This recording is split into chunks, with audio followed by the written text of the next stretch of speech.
Hello, beautiful souls, and welcome back. We are continuing our human design aura type series where we go through each aura type and just discuss how the energy best operates in the world. And if you are a projector, this is your video. But first, let's go over a little bit of background on what human design is and how you can utilize it to your greatest advantage. Human design is a tool that can be used for both divinary and self actualization practices. It can assist us as we take that fearless journey towards our own self discovery and hold us accountable both for where we have our downfalls in life as well as our gifts and the things that we're naturally really good at. When used wisely, it can really be used as a built in navigation system to bring us towards our most authentic alignment and our most authentic joy. As a metaphysical science, human design morphs the practices of both ancient and modern sciences, which include the I Ching, Western and Vedic astrology, the Kabbalah, the chakra system, and Myers Briggs. And with all of these different avenues of self understanding coming together in human design, it can really be used as a catalyst for transformation in your life if you are ready to take the action that the knowledge provides. And that's the key. The focus of human design is on the experiment. It's not just knowledge to be obtained for knowledge's sake, but knowledge to be utilized to put into action in your everyday life to help bring you towards more alignment with every single step and decision you make. And with all of that said, as I mentioned, human design is a metaphysical science. It's not a dogma or some sort of religion, so you can actually use it in congruence with any religion or spirituality that you follow. Ultimately, it is a guide for self transformation. Now, if you want to learn more about the history and how human design was channeled into reality, I highly suggest you check out my Patreon. I have a post specifically dedicated to human design and the history and the types as well. So if you do want more information, go ahead and check that out. It's linked in my bio. But for now, let's get into projectors. Projectors make up about 20% of the world's population, and they're characterized by having an undefined sacral and no connections from any of the motor centers to the throat center. And the motor centers are the sacral, the solar plexus, the root, and the heart center. And projectors hold this overwhelming wisdom. Oh, I have chills. I adore projectors so much for this. They have this capability to see not only potential, but innate talents in others.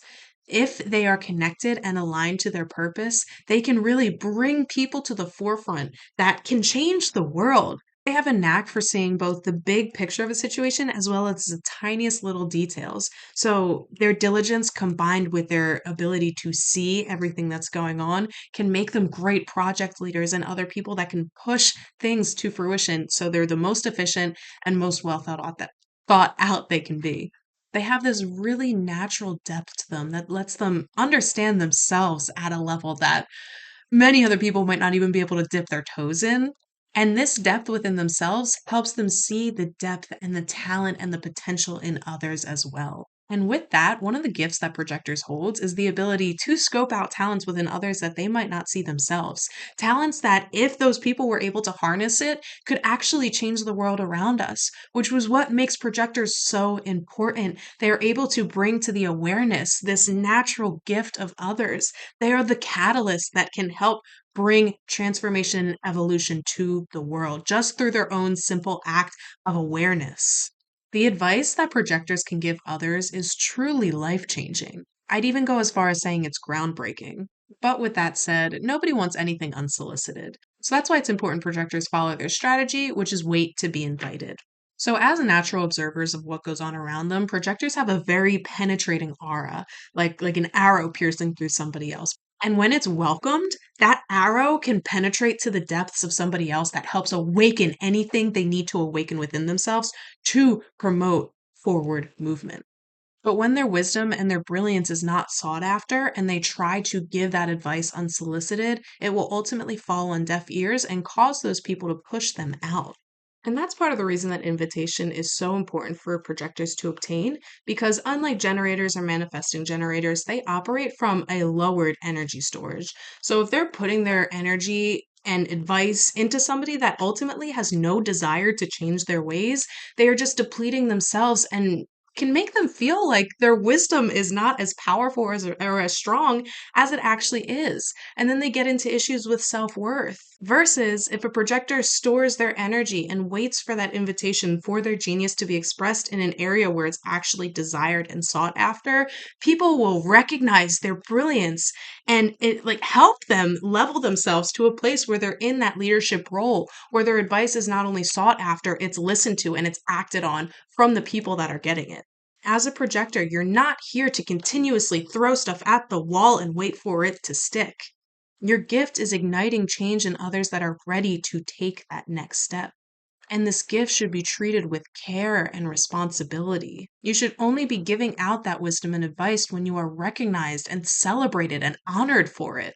And with that, there has to be a mutual respect with the people you work with in delivering this advice because the advice and the reflection goes both ways. And when that advice is given to the right people, you will receive that reverence back, the reverence you deserve and need to keep yourself going. Your gift is a heavy responsibility to bear, and you need that reciprocal energy from the people you're working with in order to continue to allow yourself to tap into those energies freely. But just because you have to wait for the invitation to share those gifts and express your genius doesn't mean you can't be selective. Ultimately, you get to decide which opportunities and invitations you're accepting, and you can follow your authority to understand which opportunities would be best for you to pursue. You should only feel drawn to say yes to an invitation when you truly see the purpose, the promise, and the genius in the people that you're working with.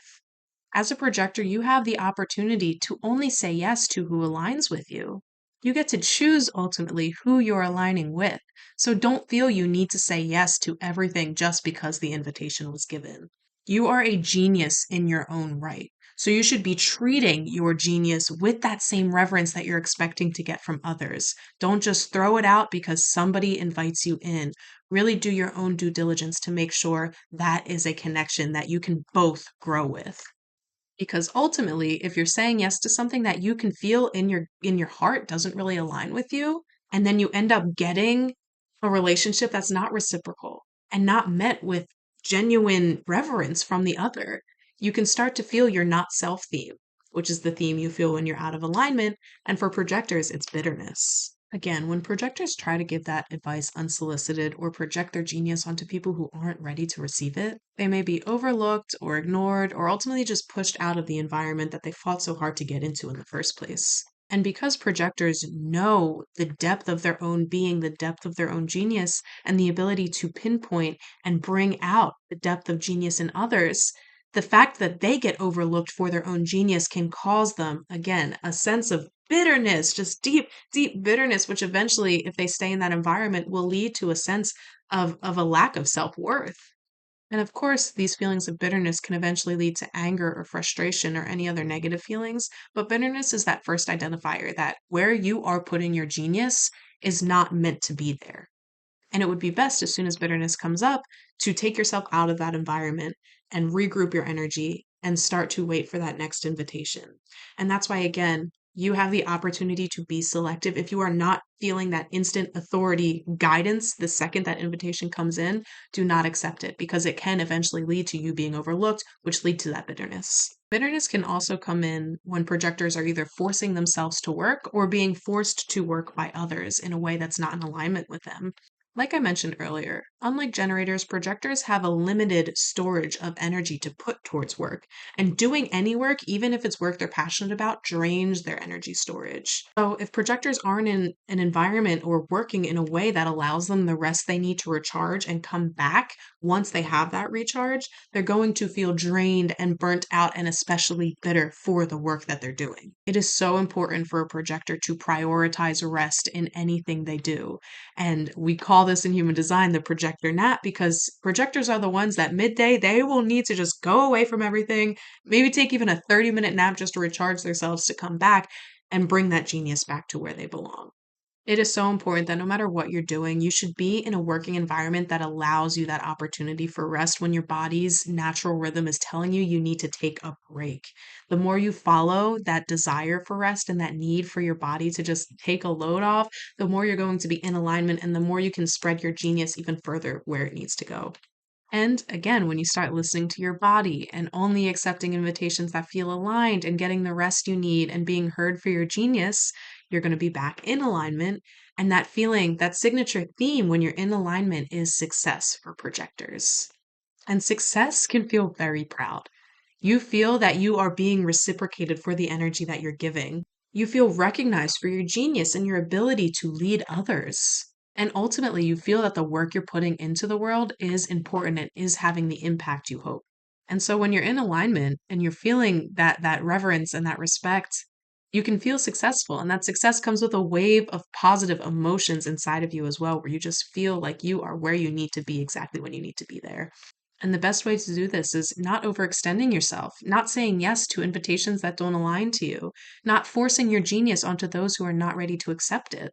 If you are meeting these criteria for yourself, you will find the environment that is best conducive to help you grow in the ways that you need to get the recognition you need to continue to produce the genius that you are. Projectors, you are brilliant.